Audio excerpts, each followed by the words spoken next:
When someone wrongs you, pause for a moment and ask yourself, what made him do it? If you can understand his idea of good and evil, you'll begin to see that he acted not out of malice, but out of confusion. And when you truly see that, your anger will fade. You'll stop being surprised. You'll stop being hurt. You'll simply feel sorry for him. But if his idea of good and evil is close to yours, then forgiveness becomes even easier, because you would realize that in his place, under the same conditions, you might have acted the same way. And if his values are far from yours, then why be angry at someone who is lost or morally blind? You wouldn't scold a child for not knowing the way home. You know what you are worth in your own eyes, and at what price you are willing to sell yourself. But most people, they sell themselves cheaply.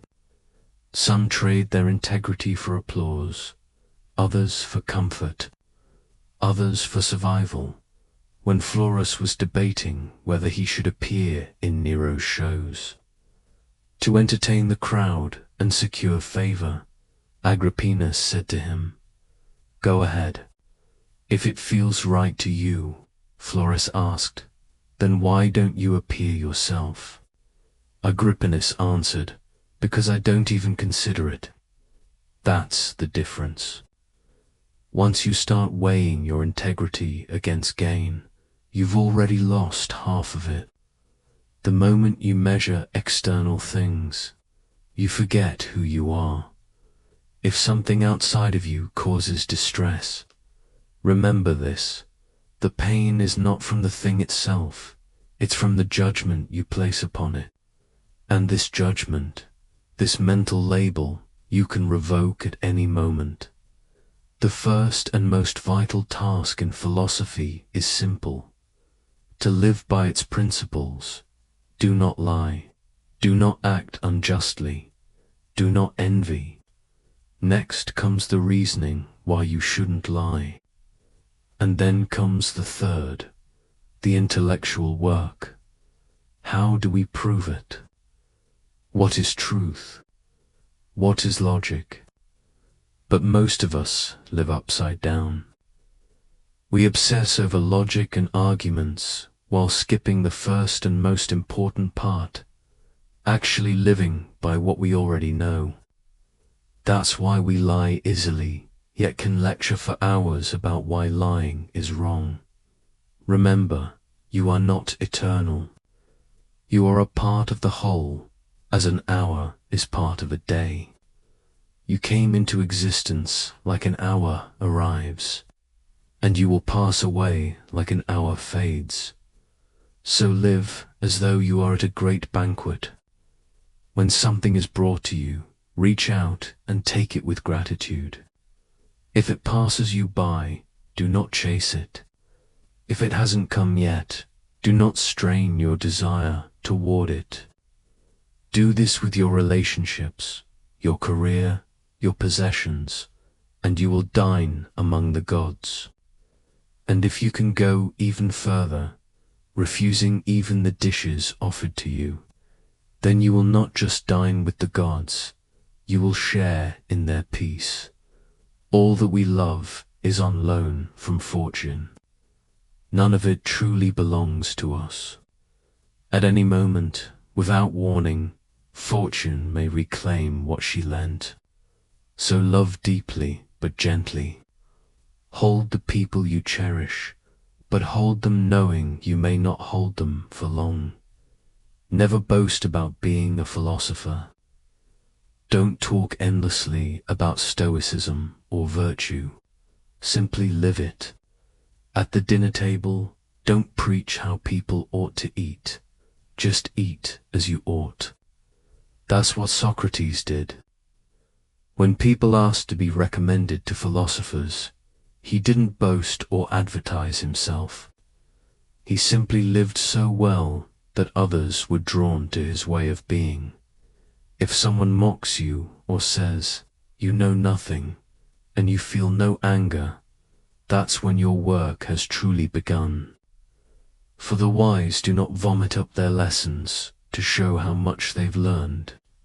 They digest wisdom quietly and produce its results through their actions, not their words. Sheep don't show the shepherd the grass they've eaten, they produce wool and milk. So do likewise. Let your actions be your proof.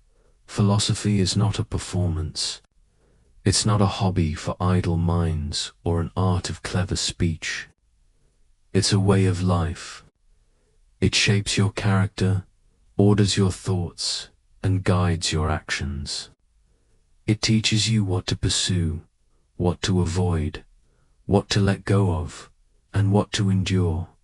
Without it, life is chaos, driven by fear, by desire, by the opinions of others. With it, you gain direction. You gain peace. What is happiness then, if not this? A mind free, fearless, and steady. A mind that calls virtue the only good, and vice the only evil. Everything else, wealth, fame, pleasure, loss, are just passing clouds that neither add nor subtract from who you are. A person grounded in virtue will naturally carry a quiet joy, not the loud joy of excitement, but the deep joy of contentment. They find delight in their own inner resources, not in what the world gives or takes away. So here is the truth. Philosophy is not meant to be admired from afar. It's meant to be lived. The teachings we read, the wisdom we hear, they are not decorations for the mind, but tools for the soul. Collect those sayings that strengthen your character. Remember the lines that lift your spirit in hard times. Not the grand or poetic phrases, but the ones that can be used today.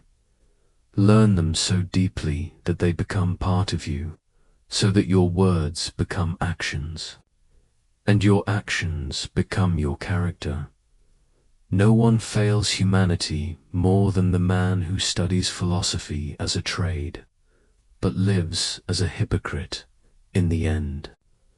Only 3 things are needed: clarity of judgment in the present moment, action for the common good in the present moment, and gratitude always. For whatever the present moment brings, don't ruin what you have by desiring what you don't. Remember, what you now enjoy was once among the things you only hoped for. True happiness is not in wishing for the future, but in embracing the now.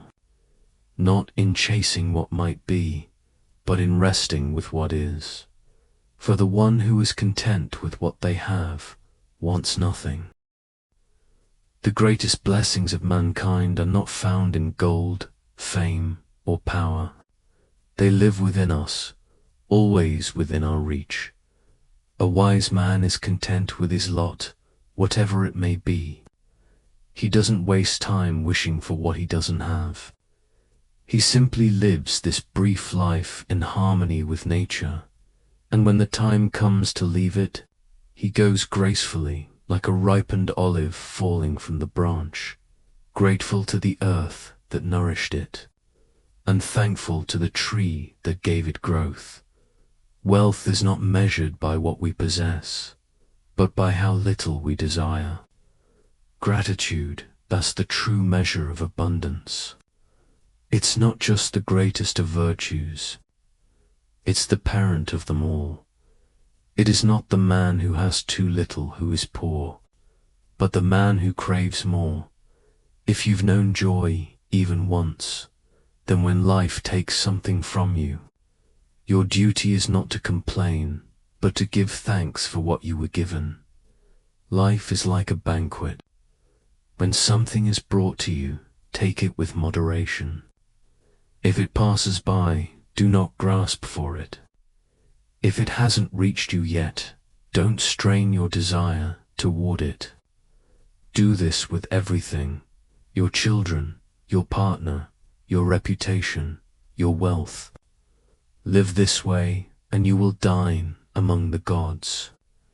And if you can even turn away what's offered, choosing peace over possession, then you won't just sit with the gods.